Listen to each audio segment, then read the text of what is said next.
स्वागत है आप सभी का मेरे इस छोटे से चैनल पर, जहां हम बात करते हैं ऐसी मूवीज की कहानी के बारे में जो हिंदी में उपलब्ध नहीं है। तो आज हम बात करने वाले हैं साल 2017 में आई एक drama history thriller war movie the Beguiled के बारे में, जिसकी कहानी आपको बेहद पसंद आएगी। ये कहानी सिविल वॉर के समय की है जो 1861 से 1865 तक चली थी। लड़ाई के दौरान वर्जीनिया में मिस जूलिया एक लड़कियों का स्कूल चलाती थी। अब लड़ाई के चलते 1864 तक वहाँ के ज्यादातर स्टूडेंट्स, टीचर्स और नौकर वो इलाका छोड़कर वहाँ से जा चुके थे और फिलहाल मिस जूलिया 5 स्टूडेंट्स और एक टीचर ब्रांडी के साथ वहाँ रह रही थी। अब एक दिन एक स्टूडेंट एमी खाना बनाने के लिए जंगलों में से मशरूम इकट्ठा करने जाती है। तभी अचानक वह पेड़ के पीछे किसी को देखती है। वह जॉनी मैक बर्नी एक यूनियन आर्मी का कप्तान था और वो लड़ाई के दौरान जख्मी हालत में वहाँ से भाग आया था। अब वैसे तो एमी के लिए वह एक दुश्मन सैनिक था, पर अच्छाई दिखाते हुए वो उसे अपने स्कूल तक ले आती है और वहाँ पहुँचते ही वो बेहोश होकर गिर जाता है। अब यहाँ उसके ऊपर चर्चा होने लगी कि उन्हें दुश्मन सैनिक की मदद करनी चाहिए या नहीं, क्योंकि वो सब लड़कियां थीं और ये काफी ज्यादा जोखिम भर हो सकता था। उनमें से कुछ लड़कियां कहती हैं कि इसे बंदी के रूप में हमारे आर्मी के हवाले कर देना चाहिए। अब इस पर मिस जूलिया दरवाजे पर नीला कपड़ा टांगने को कहती है, जिसका मतलब आर्मी को पता चल जाए कि अंदर कुछ खतरा है या फिर उनके हाथ कुछ ऐसा लगा है जो वहाँ नहीं होना चाहिए।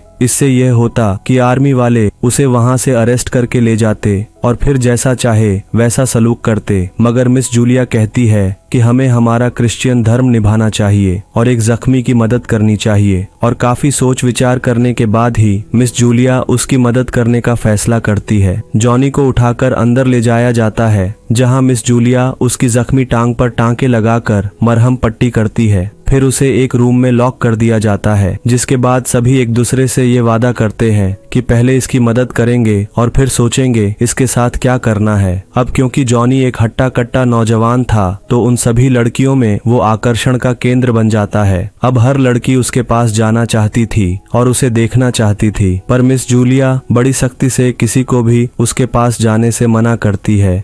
इतनी ही देर में पेट्रोलिंग आर्मी वहां से गुजरती है और उन्हें देखकर मिस जूलिया उनसे मिलने जाती है, पर यहाँ वो जॉनी के बारे में उन्हें कुछ नहीं बताती। अब सुबह जॉनी को होश आता है और सभी लड़कियां उसे अपने अपने तरीके से रिझाने में लग जाती हैं। कोई उसके लिए तोहफे लेकर जाता तो कोई गहने पहनकर उसे दिखाता और कोई उसके लिए अच्छा सा डिनर बनाता। अब सभी लड़कियां उसका स्नेह पाने के लिए एक दूसरे से लड़ने लगी थी। अगले दिन मिस जूलिया जॉन से मिलने आती है, जहां बातों ही बातों में जॉनी को यह अंदाजा हो जाता है कि मिस जूलिया थोड़ी कठोर टाइप की है और घर में सिर्फ उन्हीं की चलती है, तो जॉनी उन्हें रिझाने में लग जाता है। अब वहां एक स्टूडेंट एंजल मदद के लिए आती है, पर मिस जूलिया बड़ी कठोरता से उसे और बाकी लड़कियों को उस रूम से दूर रहने को कहती हैं, क्योंकि वो नहीं चाहती थी कि उसके अलावा कोई और उस रूम के पास आए। जिसके बाद मिस ब्रांडी जॉनी के लिए कुछ सामान लाती हैं, तो जॉनी उसे भी अपनी तरफ आकर्षित करने लगा। जॉनी उसकी काफी तारीफ करता है। अब क्योंकि ब्रांडी काफी देर से मर्दों से दूर ही रही थी, तो उसे पटाना जॉनी के लिए एक आसान काम था। जॉनी उसे अपनी चिकनी चुपड़ी बातों में फंसा लेता है और ब्रांडी उससे प्रभावित भी हो जाती है। अब एक रात प्रेयर के दौरान एंजल बाथरूम के बहाने जॉनी से मिलने आती है और उसे किस करती है। उस वक्त जॉनी भी उसे जवाब देता है, पर जल्द ही एंजल वहां से नीचे जाकर प्रेयर में शामिल होती है। अब आगे कुछ समय बाद बीच बीच में जंगलों के उस पार धुआं उठते देखते हैं, जो इस बात का संकेत था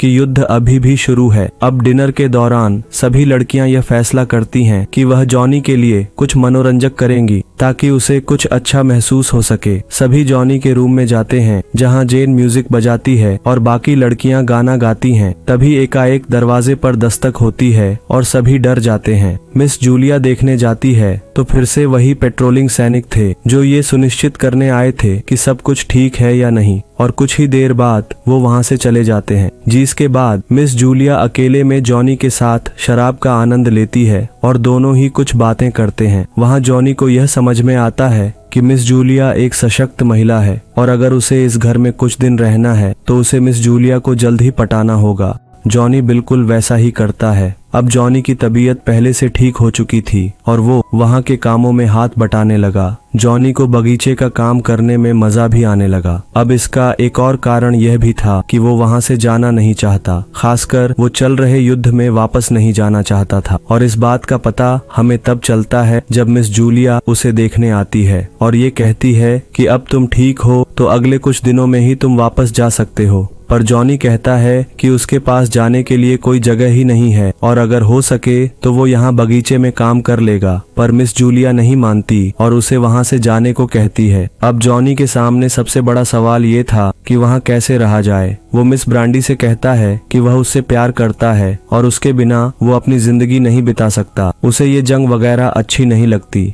वो बस एक सीधी सादी जिंदगी बिताना चाहता है। अब ये सुनकर मिस ब्रांडी बहुत खुश हो जाती है और उस रात जॉनी को डिनर पर आमंत्रित करती है। चारों ओर जश्न का माहौल बना हुआ था और सभी लड़कियां बहुत खुश थीं। सभी बढ़िया कपड़े और गहने पहनकर जॉनी को प्रभावित करने की कोशिश करती है। डिनर के बाद जॉनी ब्रांडी से कहता है कि रात को वो उसके रूम में आएगा। अब रात में मिस ब्रांडी जॉनी का इंतजार करती है, लेकिन काफी देर बाद भी वो नहीं आता। पास के कमरे में लड़कियों का शोर सुनकर मिस ब्रांडी उन्हें चुप कराने के लिए जाती है, पर वहाँ वो एंजल को जॉनी के साथ आपत्तिजनक हालत में देखती है। अब मिस ब्रांडी गुस्से से लाल हो चुकी थी। जॉनी उसे समझाने की कोशिश करता है पर वो उसे गुस्से से धक्का देती है, जिससे जॉनी सीढ़ियों से फिसलकर नीचे गिर जाता है और उसकी पहले से जख्मी टांग टूट जाती है और उसका काफी ज्यादा खून बहने लगा। अब यहाँ मिस जूलिया कहती है कि वो कोई सर्जन नहीं है जो उसकी टूटी टांग ठीक कर दे, पर उसे बचाने का एकमात्र तरीका ये है कि उसकी टांग काट दी जाए, क्योंकि ज्यादा खून बहने से जॉनी की मौत हो सकती थी। उन्हें जल्दी फैसला लेना था, तो आखिरकार जॉनी की जान बचाने के लिए मिस जूलिया उसकी टांग काट देती है। अब अगली सुबह जब जॉन को होश आता है तो अपनी कटी टांग देखकर वह बहुत चिल्लाता है। वो जूलिया पर काफी गुस्सा था।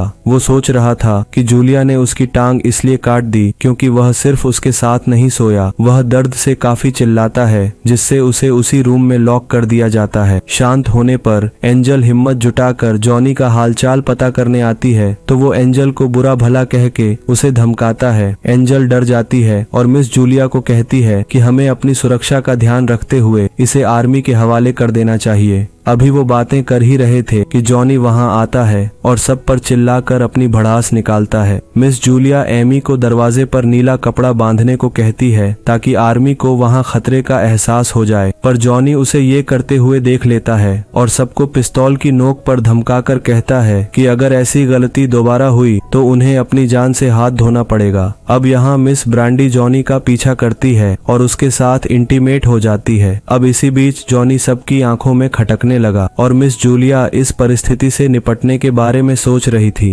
तभी एक स्टूडेंट जॉनी को जान से मारने का आइडिया देती है और प्लान ये बनता है कि उसे डिनर पर इनवाइट किया जाएगा और उसके पसंदीदा मशरूम में जहर मिलाकर उसे मार दिया जाएगा। इसलिए एमी मशरूम लेने जंगल में जाती है, जिसके बाद डिनर तैयार होता है। मगर मिस ब्रांडी को इस प्लान का जरा भी अंदाजा नहीं था और जब जॉनी को मशरूम परोसते हैं तो वो मिस ब्रांडी को भी मशरूम परोसता है, पर आखिरी वक्त में एक स्टूडेंट के इशारा करने पर मिस ब्रांडी मशरूम नहीं खाती। अब जैसे ही जॉनी मशरूम खाता है उसके थोड़ी ही देर में दम घुटने से वो जमीन पर गिरकर मर जाता है। अंत में एमी नीले कपड़े को दरवाजे पर टांग देती है ताकि जो भी आर्मी की अगली टुकड़ी आए वह लाश को अपने कब्जे में लेकर जाए। इस पूरे समय में मिस ब्रांडी काफी दुखी नजर आती है क्योंकि वह जॉनी के साथ अपने सुनहरे भविष्य के सपने सजाने लगी थी, लेकिन अब वो सारे सपने टूट चुके थे। सभी जॉनी की बॉडी को दरवाजे के बाहर छोड़कर आर्मी का इंतजार करते हैं और इसी सिंपल ये कहानी यही खत्म होती है।